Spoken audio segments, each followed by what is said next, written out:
Hello दोस्तों, good morning and आप सभी दोस्तों को भारतीय स्वतंत्रता दिवस की हार्दिक शुभकामनाएं। जी हाँ, बिल्कुल आज ही के दिन हमारा देश 200 वर्षों से जुल्म ढा रहे ब्रिटिश शासन से मुक्ति प्राप्त किया था। कब? 15 अगस्त 1947 को हमारे देश को आज़ादी मिला था ब्रिटिश शासन से। उस समय से हम लोग प्रतिवर्ष 15 अगस्त को स्वतंत्रता दिवस मनाते आ रहे हैं।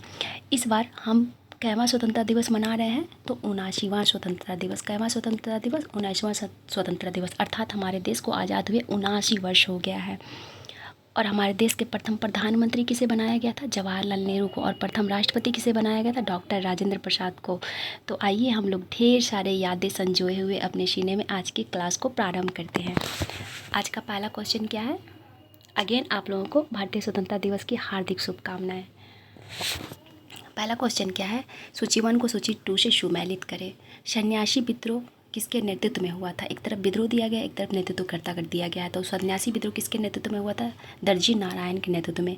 एक का 2 हो जाएगा, ठीक है। अहोम विद्रोह किसके नेतृत्व में हुआ था? तो गोमधर कुंवर के नेतृत्व में हुआ था। रंपा विद्रोह किसके नेतृत्व में हुआ था? अल्लारी सीताराम राजू के नेतृत्व में। खांसी विद्रोह किसके नेतृत्व में हुआ था? तो तीरथ सिंह के नेतृत्व में हुआ था। यानी कि 1 का 2 हो जाएगा, 2 का 1 हो जाएगा, 3 का 3, यानी कि ऑप्शन नंबर 20 का आंसर हो जाएगा, ठीक है। आइए थोड़ा देख लेते हैं। सन्यासी विद्रोह की बात की जाए तो ये 1763 से 1800 तक चला था। कब तक चला था? 1763 से 1800 तक सन्यासी विद्रोह चला था। और किसके नेतृत्व में? तो इनके नेतृत्व करता थे दिरजी नारायण और केना सरकार भी था। 2 लोग थे। कौन कौन? केना सरकार और दिरजी नारायण थे, ठीक है। तो अगर ऑप्शन में 2 ऑप्शन आंसर रहे, मतलब ऑप्शन में दोनों लोगों का नाम रहे तो आप लोग बोथ मारिएगा, ठीक है। केना सरकार और दिरजी नारायण, इन्हीं के नेतृत्व में हुआ था सन्यासी विद्रोह, ठीक है। और एक क्वेश्चन और पूछा जाता है कि बंकिम चंद्र चटर्जी के द्वारा निकाला गया उपन्यास आनंद मठ में किस विद्रोह की चर्चा है? तो सन्यासी विद्रोह की चर्चा है। किसकी चर्चा है? सन्यासी विद्रोह की। और कभी कभी क्वेश्चन पूछा जाता है कि सन्यासी विद्रोह का चर्चा किस उपन्यास में किया गया है? तो आनंद मठ में किया गया है। किस उपन्यास में? आनंद मठ में। जिसकी रचना किसने की थी? तो जिसकी रचना बंकिम चंद्र चटर्जी ने की थी। उसी में सन्यासी विद्रोह का वर्णन किया गया है, ठीक है। नेक्स्ट क्या है? अहोम विद्रोह। अहोम विद्रोह किसके नेतृत्व में हुआ था? गोमधर कुंवर के नेतृत्व में हुआ था। और कहाँ हुआ था अहोम विद्रोह? तो असम में हुआ था। कहाँ हुआ था? असम में हुआ था अहोम विद्रोह। तो इस विद्रोह से ज़्यादातर कुछ नहीं पूछा जाता है, केवल इसवी पूछा जाता, इसवी बोल रहे हैं, क्षेत्र पूछा जाता और नेतृत्वकर्ता पूछा जाता है, ठीक है। तो अहोम विद्रोह हुआ था असम में और गोमधर कुंवर के नेतृत्व में हुआ था, ठीक है। रंपा विद्रोह कहाँ हुआ था? तो अल्लूरी सीताराम राजू के नेतृत्व में हुआ था। और कहाँ हुआ था रंपा विद्रोह? अगर आपसे पूछ लिया जाए तो ये आंध्र प्रदेश वाले क्षेत्र में हुआ था। कहाँ हुआ था? आंध्र प्रदेश वाले क्षेत्र में हुआ था, ठीक है। और ये 1922 से 24 के मध्य हुआ था रंपा विद्रोह, ठीक है। खांसी विद्रोह की बात की जाए तो ये किसके नेतृत्व में हुआ था? तीरथ सिंह के नेतृत्व में हुआ था। किसके नेतृत्व में? तीरथ सिंह के नेतृत्व में। और ये किस क्षेत्र में हुआ था खांसी विद्रोह? तो ये मेघालय या फिर उत्तर पूर्वी वाले क्षेत्र में हुआ था। क्यों हुआ था? जब अंग्रेज सरकार ने खासी पहाड़ियों से सिलहट के बीच सड़क मार्ग बनाना शुरू किया था, इसलिए खासी जनजाति के द्वारा खासी विद्रोह किया गया था, ठीक है। किसके नेतृत्व में? तो तीरथ सिंह के नेतृत्व में। और ये 19वीं शताब्दी में हुआ था। कब हुआ था? 19वीं शताब्दी में, ठीक है। 1833-35 के लमसम में यह विद्रोह हुआ था, ठीक है। आइए नेक्स्ट क्वेश्चन देखते हैं। नेक्स्ट क्वेश्चन क्या है? निम्नलिखित युग्मों में से, ठीक है, निम्नलिखित युग्मों में से, गलत लिखा गया, युग्मों में से असत्य युग्म का चयन करें। सत्याग्रह। कौन सा सत्याग्रह? तो यहाँ हो जाएगा खेड़ा छूट गया, ठीक है। खेड़ा सत्याग्रह। कौन सा सत्याग्रह? खेड़ा सत्याग्रह। कब हुआ था? 1918 में, बिल्कुल। बारडोली नहीं होगा, बारदौली होगा। क्या होगा? बारदोली, ठीक है। बारदोली जो गुजरात में पड़ता है। कहाँ पड़ता है? गुजरात में पड़ता है। तो बारदोली सत्याग्रह कब हुआ था? 1928, बिल्कुल। तेभागा आंदोलन कब हुआ था? 1948, बिल्कुल नहीं। चंपारण सत्याग्रह कब हुआ था? 1947। तो तेभागा आंदोलन कब हुआ था? तेभागा आंदोलन हुआ था 1946 में। कब हुआ था? ये हुआ था 1946 में। और यहाँ आपको क्या पूछ रहा है? आपसे असत्य कथन ही पूछ रहा है। तो इसका आंसर क्या हो जाएगा? ऑप्शन नंबर सी हो जाएगा। क्या हो जाएगा? Option number C. तो ध्यान रहे यहाँ खेड़ा सत्याग्रह है। कौन सा सत्याग्रह है? खेड़ा सत्याग्रह है, ठीक है। किसके नेतृत्व में हुआ था? महात्मा गांधी के नेतृत्व में हुआ था। बारदोली सत्याग्रह किसके नेतृत्व में हुआ था?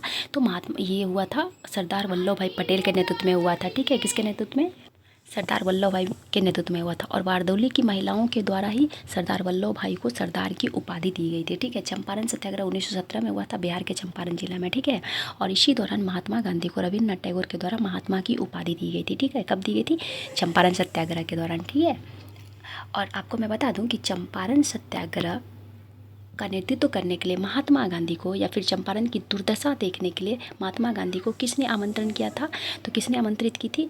ये किया गया था राजकुमार शुक्ल के द्वारा, जो चंपारण के एक किसान नेता थे। और इन्हीं के द्वारा महात्मा गांधी को बुलाया गया था कि आप आकर देखिए चंपारण के जो किसान हैं उनकी दुर्दशा क्या है। तिनकटिया पद्धति के विरोध में चंपारण सत्याग्रह हुआ था। ये तिनकटिया पद्धति क्या था? तो तिनकटिया पद्धति था कि 20 कट्ठा ज़मीन में 3 कट्ठा में आपको एनी हाउ नील की खेती करना होता था। इसी को तिनकटिया पद्धति कहा जाता था। और इसी के विरुद्ध में किसानों के द्वारा चंपारण सत्याग्रह चलाया गया था महात्मा गांधी के नेतृत्व में, ठीक है। आइए नेक्स्ट क्वेश्चन देखते हैं। नेक्स्ट क्वेश्चन क्या? अखिल भारतीय ट्रेड यूनियन कांग्रेस के संस्थापक कौन थे? तो एन एम जोशी थे। कौन थे? N M Joshi. और इसकी स्थापना कब हुई थी? तो 1920 में हुई थी, ठीक है। आपसे पूछा जाएगा अखिल भारतीय ट्रेड यूनियन कांग्रेस के प्रथम अध्यक्ष कौन थे? प्रथम अध्यक्ष कौन थे? तो अध्यक्ष थे लाला लाजपत राय। कौन थे? लाला लाजपत राय। लाला लाजपत राय जो थे इनके प्रथम अध्यक्ष थे। किसके? अखिल भारतीय ट्रेड यूनियन की स्थापना कब? 1920 में। स्थापना किया कौन था? N M Joshi. ध्यान रखिएगा, स्थापना किए थे एन एम जोशी, लेकिन इसका प्रथम अध्यक्ष लाला लाजपत राय थे, ठीक है। और जोसेफ बैप्टिस्टा और दीवान चमनलाल ये कौन थे? तो ये इसका उपाध्यक्ष थे। कौन थे? उपाध्यक्ष थे, ठीक है। या आपसे महासचिव बोलेगा तब भी, क्योंकि उपाध्यक्ष को महासचिव भी बोला जाता है, तो महासचिव भी बोला जाएगा तब भी सही है कि महासचिव थे दीवान चमनलाल और जोसेफ बैप्टिस्टा, ठीक है। आइए नेक्स्ट क्वेश्चन देते हैं। इसमें प्रथम विभाजन कब हुआ था? एक क्वेश्चन पूछा जाता है कि प्रथम विभाजन कब हुआ था? तो प्रथम विभाजन हुआ था 1929 में। कब हुआ था? 1929 में अखिल भारतीय ट्रेड यूनियन में प्रथम विभाजन हुआ था। उस समय अखिल भारतीय ट्रेड यूनियन की अध्यक्षता कौन कर रहा था? तो जवाहरलाल नेहरू कर रहे थे। कौन कर रहे थे? जवाहरलाल नेहरू कर रहे थे। प्रथम विभाजन कब हुआ था? 1929 में हुआ था, ठीक है। प्रथम अध्यक्ष कौन था अखिल भारतीय ट्रेड यूनियन के? तो लाला लाजपत राय। संस्थापक कौन थे? तो एन एम जोशी, ठीक है। कौन थे? N M Joshi. आइए नेक्स्ट क्वेश्चन देखते हैं। नेक्स्ट क्वेश्चन क्या है? प्रथम बौद्ध संगीति किसकी अध्यक्षता में हुआ था? तो किसकी अध्यक्षता में हुआ था? ये हुआ था महाकश्यप की अध्यक्षता में। किसकी अध्यक्षता में हुआ था? महाकश्यप की अध्यक्षता में हुआ था। और प्रथम बौद्ध संगीति हुआ कब था? तो ये हुआ था 483 BC में हुआ था। कब हुआ था? 483 BC में। किसके शासनकाल में हुआ था? तो अजात शत्रु के शासनकाल में। यानी कि राजा कौन थे? तो अजात शत्रु थे, ठीक है। अजात शत्रु के शासनकाल में प्रथम बौद्ध संगीति हुआ था। और कब हुआ था? 483 ईसा पूर्व में, ठीक है। अध्यक्षता किसने किया था? तो महाकश्यप किए थे। और कहाँ हुआ था? सबसे इम्पोर्टेंट क्वेश्चन कि प्रथम बौद्ध संगीति हुआ कहाँ था? तो ये राजगिरी, ठीक है, राजगिरी, या इसी को वर्तमान में क्या कहा जाता है? राजगीर कहा जाता है। क्या कहा जाता है? वर्तमान में राजगीर कहा जाता है। तो प्रथम बौद्ध संगीति राजगिरी या राजगीर में हुआ था। 483 ईसा पूर्व में हुआ था। किसके शासनकाल में हुआ था? तो अजातशत्रु के शासनकाल में हुआ था। अध्यक्षता किसने किया था? तो महाकश्यप किए थे। कौन किए थे? महाकश्यप किए थे। और इसकी विशेषता क्या थी? तो प्रथम बौद्ध संगीति में बौद्ध धर्म के 2 ग्रंथ लिखा गया था जो बहुत ही प्रसिद्ध था। कौन से 2 प्रसिद्ध ग्रंथ लिखा गया था? सूत पिटक और विनय पिटक। पूछा जाता है कि सूत पिटक की रचना किसने किया था? तो सूत पिटक की रचना आनंद ने किया था। किसने किया था? आनंद ने। जबकि विनय पिटक की रचना उपाली के द्वारा किया गया था। किसके द्वारा किया गया था? उपाली के द्वारा, ठीक है। तो प्रथम बौद्ध संगीति की आप विशेषता भी जान गए, अध्यक्षता किसने किया था वो भी जान गए, महाकश्यप। शासक कौन थे? तो अजात शत्रु शासक थे, ठीक है। कहाँ हुआ था? तो राजगिरी में हुआ था। कहाँ हुआ था? राजगिरी में। और राजगिरी में भी पूछा जाए किस गुफा में हुआ था? सप्तपर्णी गुफा में हुआ था। किस गुफा में हुआ था? सप्तपर्णी नामक गुफा में प्रथम बौद्ध संगीति हुआ था। कब? 483 ईसा पूर्व में, ठीक है। दूसरी बौद्ध संगीति कब हुआ था? दूसरी बौद्ध संगीति हुआ था, यहाँ स्पेस नहीं है, मैं लिख नहीं पाऊंगी, बोल दे रही हूँ, ठीक है। आप लोग नोट डाउन कर लीजिएगा। और बहुत ही इंपॉर्टेंट ये टॉपिक है, इससे क्वेश्चन हर बार पूछा जाता है, ठीक है, कहीं ना कहीं घुमा फिरा के, तो आप लोग जरूर नोट डाउन कीजिएगा। दूसरी बौद्ध संगीति 383 ईसा पूर्व में हुआ था। कब हुआ था? 383 ईसा पूर्व में।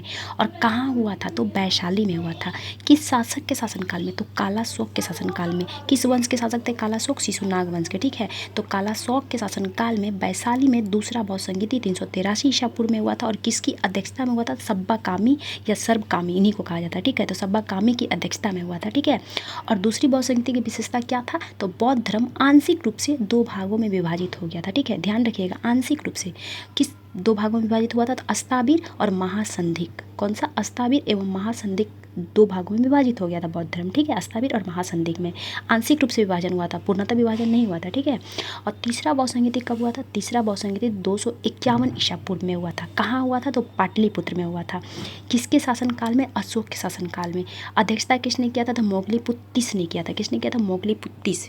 देखिए यहाँ लिखा भी है, मोगलीपुत्तिस ने तीसरी बौद्ध संगीति का अध्यक्षता किया था। देखिए 30 से तीसरा याद रखिए आप लोग, अध्यक्षता भी याद रहेगा, ठीक है। मोगलीपुत्तिस के द्वारा किया गया था। और इसकी विशेषता क्या थी? तीसरी बौद्ध संगीति की विशेषता थी कि अभिधम्म पिटक नामक ग्रंथ की रचना की गई थी। किसकी? अभिधम्म पिटक, ठीक है। चतुर्थ बौद्ध संगीति कब हुआ था? चतुर्थ बौद्ध संगीति प्रथम शताब्दी में हुआ था, ठीक है। कब हुआ था? प्रथम शताब्दी में हुआ था चतुर्थ बौद्ध संगीति। और कहाँ हुआ था? तो कश्मीर के कुंडल वन में हुआ था। कहाँ हुआ था? कश्मीर के कुंडल वन में। और किसके शासनकाल में हुआ था? तो कनिष्क के शासनकाल में हुआ था। अध्यक्ष कौन था? अध्यक्ष वसुमित्र था। कौन था? वसुमित्र। और उपाध्यक्ष कौन था? तो अश्वघोष था। ध्यान रखिएगा कि बौद्ध संगीति का एकमात्र चौथी बौद्ध संगीति है जिसमें अध्यक्ष के साथ साथ उपाध्यक्ष भी थे। और उपाध्यक्ष कौन थे? तो अश्वघोष थे, ठीक है। और इसकी विशेषता क्या थी? तो इसकी विशेषता थी कि बौद्ध धर्म में पूर्णतः विभाजन हो गया, यानी कि बौद्ध धर्म पूर्णतः दो भागों में विभाजित हो गया। देखिए मैं दूसरी बौद्ध संगीति में बताई थी आंशिक रूप से, लेकिन चौथी बौद्ध संगीति में बौद्ध धर्म में पूर्णतः विभाजन हो गया था। किन दो भागों में बटा था? तो हीनयान और महायान। किन दो भागों में बटा था? हीनयान और महायान में बौद्ध धर्म विभाजित हो गया था, ठीक है। आइए नेक्स्ट क्वेश्चन देखते हैं। नेक्स्ट क्वेश्चन क्या है? शुंग वंश की स्थापना किसने किया था? तो शुंग वंश की स्थापना पुष्यमित्र शुंग ने किया था। किसने किया था? पुष्यमित्र शुंग के द्वारा शुंग वंश की स्थापना की गई थी। वासुदेव के द्वारा किसकी स्थापना की गई थी? तो कण्व वंश की। कण्व वंश की स्थापना किसने किया था? तो कण्व वंश की स्थापना किया गया था वासुदेव के द्वारा, ठीक है। सिमुक के द्वारा किसकी स्थापना किया गया था? तो सिमुक के द्वारा सातवाहन वंश की स्थापना किया गया था। किसके द्वारा? सातवाहन वंश की स्थापना किसने किया था? तो सातवाहन वंश की स्थापना सिमुक के द्वारा किया गया था, ठीक है। महामेघवाहन के द्वारा किसकी स्थापना किया गया था? चेदी वंश की स्थापना की गई थी। किसके द्वारा की गई थी? महामेघवाहन के द्वारा चेदी वंश की स्थापना की गई थी, ठीक है। आपसे पूछा जाएगा कि चोल वंश की स्थापना किसने किया था? चोल वंश की स्थापना विजयालय के द्वारा किया गया था। किसके द्वारा किया गया था? विजयालय के द्वारा। वकाटक वंश की स्थापना किसने किया था? तो बिंद शक्ति ने किया था। किसने किया था? बिंद शक्ति ने वकाटक वंश की स्थापना किया था। किसने किया था? बिंद शक्ति ने वकाटक वंश की स्थापना किया था, ठीक है। स्थापना से क्वेश्चन पूछा जाता है, ठीक है।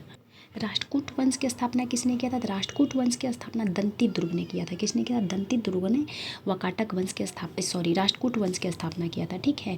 आपसे पूछा जाएगा वतापी के चालुक्य की स्थापना किसने किया था? वतापी के चालुक्य वंश की स्थापना जयसिंह ने किया था। किसने किया था? जयसिंह ने किया था, ठीक है। पल्लव वंश की स्थापना किसने किया था? तो पल्लव वंश की स्थापना पूछा जाता है सिंह विष्णु के द्वारा किया गया था। किसके द्वारा किया गया था? सिंह विष्णु के द्वारा पल्लव वंश की स्थापना किया गया था, ठीक है। आइए नेक्स्ट क्वेश्चन देखते हैं। और हर्यक वंश की स्थापना किसने किया था? तो बिंबिसार के द्वारा किया गया था। किसके द्वारा? बिंबिसार के द्वारा। मौर्य वंश की स्थापना चंद्रगुप्त मौर्य के द्वारा किया गया था। किसके द्वारा किया गया था? चंद्रगुप्त मौर्य के द्वारा किया गया था मौर्य वंश की स्थापना, ठीक है। और गुप्त वंश की स्थापना किसके द्वारा किया गया था? श्रीगुप्त के द्वारा। किसके द्वारा किया गया था? श्रीगुप्त के द्वारा गुप्त वंश की स्थापना किया गया था, ठीक है। आइए नेक्स्ट क्वेश्चन देखते हैं। वेनसांग किसके शासनकाल में भारत आया था? तो वेनसांग आया था हर्षवर्धन के शासनकाल में। किसके शासनकाल में? हर्षवर्धन के शासनकाल में। चंद्रगुप्त द्वितीय के शासनकाल में कौन आया था? तो फाहियान आया था। ये क्वेश्चन पूछा जाता है, ठीक है। इवन पिछले बार बीपीएससी में ही पूछा गया था। फाहियान किसके शासनकाल में आया था? चंद्रगुप्त द्वितीय के शासनकाल में। जबकि वेनसांग हर्षवर्धन के शासनकाल में आया था। किसके शासनकाल में? हर्षवर्धन के शासनकाल में आया था, ठीक है। आइए नेक्स्ट क्वेश्चन देखते हैं। निम्नलिखित में से किन्हें मुंबई त्रिमूर्ति के नाम से नहीं जाना जाता है? यानी कि मुंबई त्रिमूर्ति यानी कि बम्बई त्रिमूर्ति में कौन कौन व्यक्ति सम्मिलित थे? तो बदरुद्दीन तैयब जी थे, फिरोज शाह मेहता थे और केटी तैलंग थे। इन तीनों को बम्बई त्रिमूर्ति के नाम से जाना जाता था। इसका आंसर क्या हो जाएगा? एमजी रानाडे हो जाएगा। क्या हो जाएगा? एमजी रानाडे को बम्बई त्रिमूर्ति में सम्मिलित नहीं किया जाता है। बम्बई त्रिमूर्ति के नाम से तीन ही लोग को जाना जाता है, बदरुद्दीन तैयब जी, फिरोज शाह मेहता और केटी तैलंग की जोड़ी को बम्बई त्रिमूर्ति के नाम से जाना जाता है। मुंबई नहीं, उस समय तो बम्बई बोला जाता था ना, तो बम्बई हो जाएगा बम्बई त्रिमूर्ति के नाम से, ठीक है। एमजी रानाडे की बात की जाए तो इन्हें महाराष्ट्र के सुकरात के नाम से जाना जाता है। किस नाम से?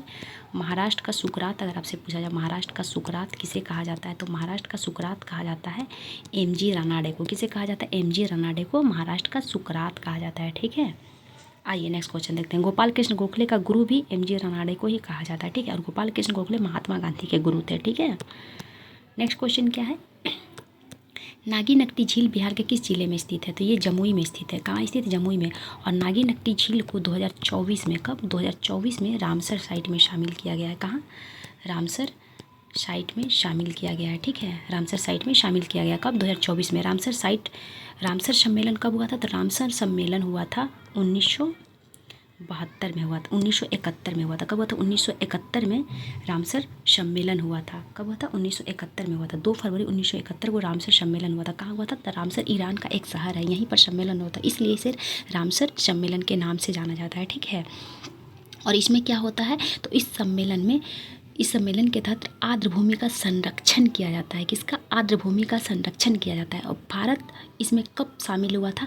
तो भारत 2 फरवरी 1982 को शामिल हुआ था। कब हुआ था?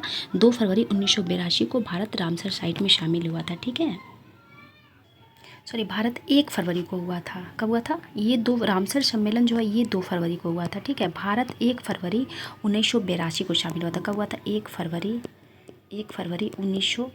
1982 को भारत रामसर साइट में शामिल हुआ था। ठीक है, कब हुआ था? 1 फरवरी 1982 को। और इसी दिन को, मतलब जब रामसर सम्मेलन हुआ था 2 फरवरी 1971 को, इसी दिन को याद करते हुए प्रतिवर्ष 2 फरवरी को आर्द्र भूमि दिवस मनाया जाता है। ठीक है, आर्द्र भूमि संरक्षण दिवस मनाया जाता है।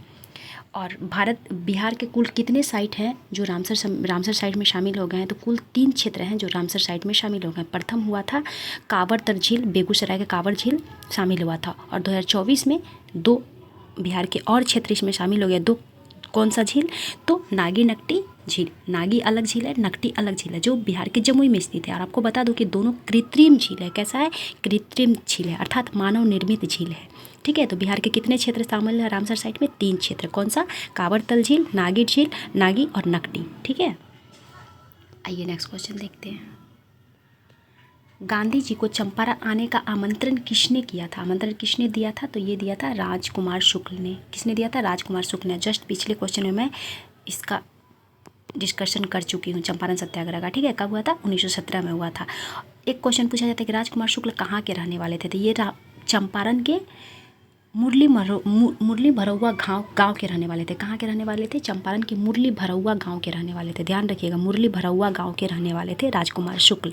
ठीक है, आइए नेक्स्ट क्वेश्चन देखते हैं। नेक्स्ट क्वेश्चन क्या कहता है? निम्नलिखित में से किस नदी को बिहार का जीवन रेखा कहा जाता है? तो गंगा नदी को कहा जाता है। किसे कहा जाता है? गंगा नदी को बिहार का जीवन रेखा कहा जाता है। कोसी को बिहार का शोक कहा जाता है।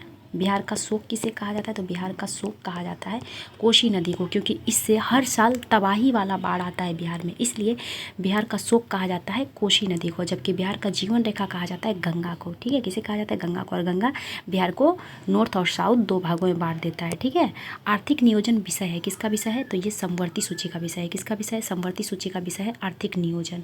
समवर्ती सूची के विषय से संबंधित जो भी कानून बनता है उस पर कानून बनाने का अधिकार किसका होता है? राज्य प्लस केंद्र का होता है। ठीक है, समवर्ती सूची में जो भी विषय रहता है उस पर कानून कौन बनाता है? राज्य प्लस केंद्र। आपको मैं बता दूं कि अगर एक ही विषय पर राज्य और केंद्र दोनों कानून बना दे तो उस सिचुएशन में केंद्र सरकार के कानून को मान्यता दिया जाता है, राज्य सरकार के कानून को नहीं। ठीक है, लेकिन बनाने का अधिकार दोनों को है। इस विषय पर कानून केंद्र सरकार और राज्य सरकार दोनों बनाते हैं। जबकि राज्य सूची में जितने भी विषय हैं उसे संबंधित कानून बनाने का अधिकार राज्य सरकार को है। किसको है? राज्य सूची में जो भी विषय है उस पर कानून कौन बना सकता है? राज्य सरकार। ठीक है, और संघ सूची में जो भी विषय है उस पर कानून कौन बना सकता है? केवल और केवल केंद्र सरकार।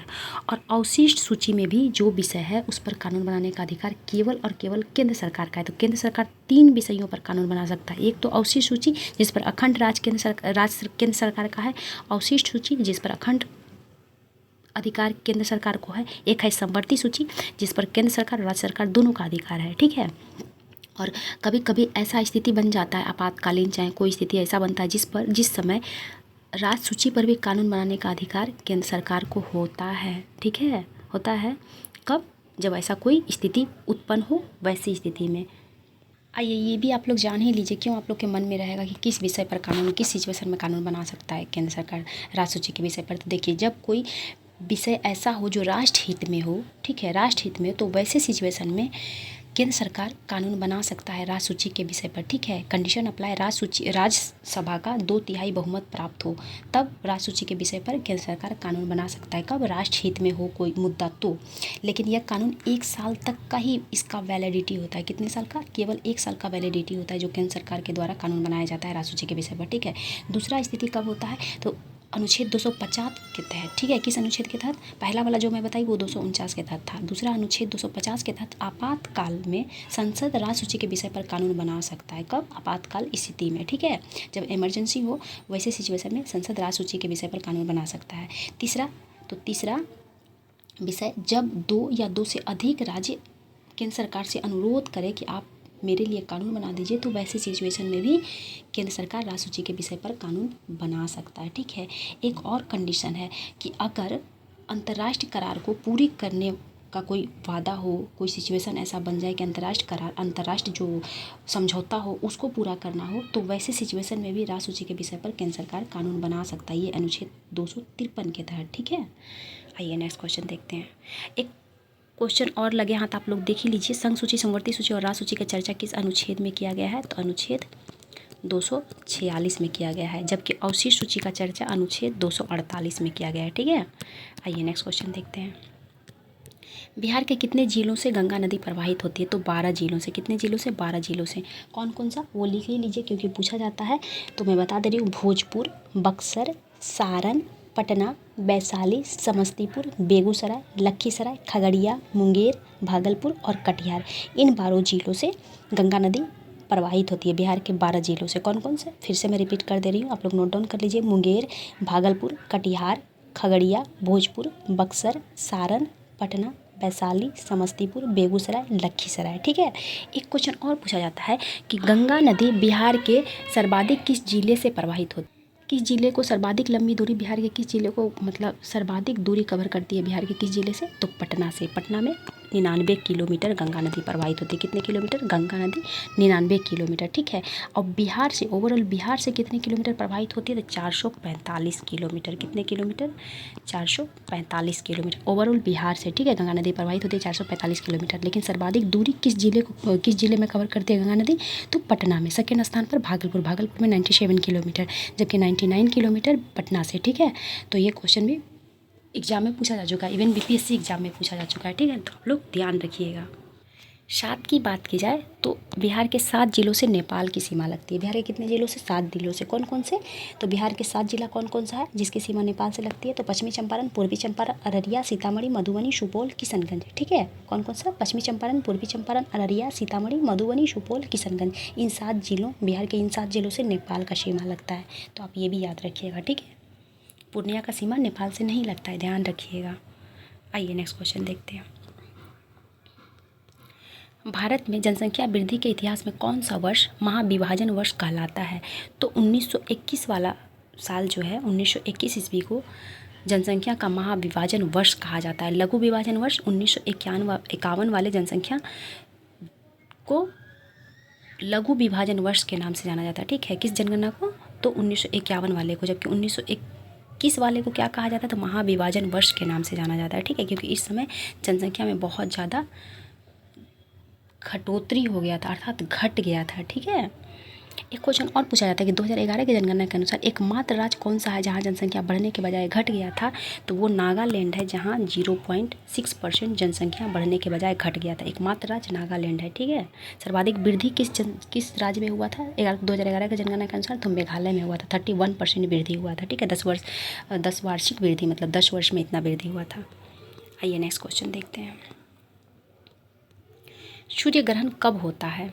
सूर्य ग्रहण कब होता है? जब पृथ्वी बीच में हो, या सूर्य बीच में हो, या चंद्रमा बीच में हो। तो सूर्य ग्रहण तब होता है जब चंद्रमा बीच में हो, ठीक है। सूर्य, मान लीजिए ये सूर्य है, ठीक है, ये सूर्य है हमारा, और ये आ गया चंद्रमा, ठीक है। क्या है? ये चंद्रमा है, और यहाँ हो गया पृथ्वी। तो जब चंद्रमा बीच में आ जाएगा तब क्या होगा? तब सूर्य ग्रहण लगेगा। लेकिन यहीं पर चंद्रमा को हटा दीजिए, यहाँ पृथ्वी बीच में आ जाएगा और ये चंद्रमा हो जाएगा, तब कौन सा ग्रहण लगेगा? तो लगेगा चंद्र ग्रहण। तो जब सूर्य और चंद्रमा के बीच में, पृथ्वी बीच में, जब सूर्य और चंद्रमा के बीच में पृथ्वी आ जाए तो चंद्र ग्रहण लगेगा, और जब सूर्य और पृथ्वी के बीच में चंद्रमा आ जाएगा तो कौन सा ग्रहण लगेगा? तो लगेगा सूर्य ग्रहण। और जब पृथ्वी जब सूर्य और चंद्रमा के बीच में पृथ्वी आएगा तो चंद्र ग्रहण लगेगा, लेकिन जब सूर्य और पृथ्वी के बीच में चंद्रमा आएगा तो कौन ग्रहण लगेगा? तो लगेगा चंद्र ग्रहण। कौन सा लगेगा? तो लगेगा सूर्य ग्रहण, सॉरी। देखिए पृथ्वी बीच में आएगा तो कौन सा ग्रहण लगेगा? तो चंद्र ग्रहण लगेगा, ठीक है। यहाँ देख लीजिए, कन्फ्यूज कर रहे हैं। जब पृथ्वी बीच में आएगा तो चंद्र ग्रहण लगेगा, और जब चंद्रमा बीच में आएगा तो सूर्य ग्रहण लगेगा। ध्यान रखिएगा, ठीक है। जब बीच में चंद्रमा आएगा तो सूर्य ग्रहण, और जब बीच में पृथ्वी आएगा तो चंद्र ग्रहण लगेगा, ठीक है। आइए नेक्स्ट क्वेश्चन देखते हैं। कमरे को ठंडा किया जा सकता है कैसे? पानी के बहने से। हम लोग पानी बहा देंगे तो कमरा ठंडा हो जाएगा? बिल्कुल नहीं। रसोई गैस से? नहीं। संपीड़न गैस को छोड़ने से। तो इसका आंसर हो जाएगा ऑप्शन नंबर सी। एक क्वेश्चन और पूछा जाता है कि अगर हम कमरे में फ्रिज को खोल दें तो पृथ्वी कमरे का तापमान क्या होगा? बढ़ेगा, घटेगा, वैसा ही रहेगा? तो कमरे का तापमान आप लोगों को लगेगा कि जब फ्रिज खोल के छोड़ देंगे तो तब कमरे का तापमान घट जाएगा। बिल्कुल नहीं, कमरे का तापमान बढ़ जाता है, ठीक है। जब हम लोग फ्रिज खोल के छोड़ देंगे तो कमरे का तापमान घटने के बजाय बढ़ जाता है। याद रखिएगा, ये क्वेश्चन पूछा जाता है एग्जाम में। आइए नेक्स्ट क्वेश्चन देखते हैं। सोना को घोला जा सकता है किस में? सल्फ्यूरिक अम्ल में, हाइड्रोक्लोरिक अम्ल में, या 3 भाग हाइड्रोक्लोरिक एक अम्ल तथा 1 भाग नाइट्रिक अम्ल का? तो बिल्कुल ऑप्शन नंबर सी हो जाएगा, ठीक है। HCl 3 भाग और प्लस क्या होता है? नाइट्रिक अम्ल HNO3, इसे नाइट्रिक अम्ल कहा जाता है। तो इनको एक्वारेजिया भी कहा जाता है। क्या कहा जाता है? एक्वारेजिया भी कहा जाता है। एक्वारेजिया में सोना और प्लेटिनम घुल जाता है। क्या घुल जाता है? सोना और प्लेटिनम घुल जाता है। कभी कभी पूछा जाता है कि कितना भाग किसका होता है? तो इसका 3 भाग 3:1, यानी कि नाइट्रिक अम्ल का 1 भाग होता है और हाइड्रोक्लोरिक का 3 भाग होता है। और इसके मिश्रण में सोना और प्लेटिनम घुल जाता है। किस में घुल जाता है? हाइड्रोक्लोरिक अम्ल और नाइट्रिक अम्ल के मिश्रण में घुल जाता है। और इसे क्या कहा जाता है? इसे एक्वारेजिया के नाम से भी जाना जाता है। किस नाम से? एक्वारेजिया के नाम से भी जाना जाता है, ठीक है। आइए नेक्स्ट क्वेश्चन देखते हैं। राज्यसभा में राष्ट्रपति द्वारा कितने सदस्य मनोनीत किए जाते हैं? तो 12 सदस्य मनोनीत किया जाता है। प्रावधान कहाँ से लिया गया है? तो ये आयरलैंड के संविधान से ये प्रावधान लिया गया है। कहाँ से? आयरलैंड के संविधान से ये प्रावधान लिया गया है। कितने क्षेत्र से मनोनीत किया जाता है? तो ये 4 क्षेत्र से किया जाता है। कितने क्षेत्र से? 4। कौन कौन सा? तो कला, साहित्य, विज्ञान और समाज सेवा। कौन? कला, साहित्य, विज्ञान और समाज सेवा के क्षेत्र से राष्ट्रपति के द्वारा 12 सदस्यों का मनोनयन किया जाता है राज्यसभा में। जो प्रावधान कहाँ से लिया गया? तो आयरलैंड के संविधान से लिया गया, ठीक है। भारत में पंचायती राज व्यवस्था सर्वप्रथम राजस्थान और कहाँ लागू हुआ था? तो आंध्र प्रदेश में लागू हुआ था। कहाँ लागू हुआ था? आंध्र प्रदेश में। तो राजस्थान के कहाँ लागू हुआ था? तो नागौर जिला के बगदरी गांव में। किस गांव में? बगदरी गांव में लागू हुआ था, ठीक है। बगदरी गांव में लागू हुआ था। कब लागू हुआ था? तो 2 अक्टूबर 1959 को लागू हुआ था। कब हुआ था? 2 अक्टूबर 1959 को लागू हुआ था सर्वप्रथम। तो सर्वप्रथम भारत में पंचायती राज व्यवस्था कब लागू हुआ था? 2 अक्टूबर 1959 को। कहाँ लागू हुआ था? तो राजस्थान के नागौर जिला के बगदरी गांव में। दूसरा कहाँ लागू हुआ था? तो आंध्र प्रदेश में लागू हुआ था। कब लागू हुआ था? तो नवंबर में ही लागू हुआ था आंध्र प्रदेश में भी, ठीक है। लेकिन सबसे पहले नागौर जिला के बगदरी गांव में लागू हुआ था, ठीक है। ध्यान रखिएगा। किस समिति की सिफारिश पर? बलवंत राय मेहता समिति की सिफारिश पर भारत में पंचायती राज व्यवस्था को लागू किया गया था। बलवंत राय मेहता समिति का गठन कब हुआ था? तो 1957 में गठन हुआ था। 1958 में इन्होंने रिपोर्ट दिया था और 1959 में पंचायती राज व्यवस्था को लागू किया गया था, ठीक है। एक क्वेश्चन और पूछा जाता है कि जब 73वां संविधान संशोधन 1992 के द्वारा 1993 में पंचायती राज व्यवस्था को संवैधानिक दर्जा मिला था, तब फिर सबसे पहले पंचायती राज व्यवस्था कहाँ लागू हुआ था? तो मध्य प्रदेश में लागू हुआ था, ठीक है। ध्यान रखिएगा, संविधान संशोधन होने के बाद जब संवैधानिक दर्जा मिला तब लागू करने वाला राज्य बन गया मध्य प्रदेश, ठीक है। कौन बन गया? मध्य प्रदेश बन गया था, ठीक है। लेकिन ऐसे पूछा जाएगा ओवरऑल तो नागौर जिला, राजस्थान के नागौर जिला के बगदरी गाँव में लागू हुआ था, ठीक है। तो कल बचा है, किसी और दिन पंचायती राज व्यवस्था वाला क्वेश्चन लाएंगे तो डिटेल पूर्वक बता चुकेंगे। हालांकि पहले भी कई वीडियो में इसे संबंधित क्वेश्चन आया था और मैं बहुत सारे समिति को लिखवा चुकी हूँ, तो आप लोग वो वाला वीडियो देख लीजिएगा। आप लोग का एक भी क्वेश्चन पंचायती राज व्यवस्था से नहीं छूटेगा, क्योंकि मैं सारा आर्टिकल भी पढ़ा चुकी हूँ और फिर से मैं कोशिश करूँगी फिर से रिविजन आप लोगों का करवा दूँ, ठीक है। तो थैंक यू सो मच, मिलते हैं अगले वीडियो में। अगेन भारतीय स्वतंत्रता दिवस की आप लोगों को हार्दिक शुभकामनाएँ।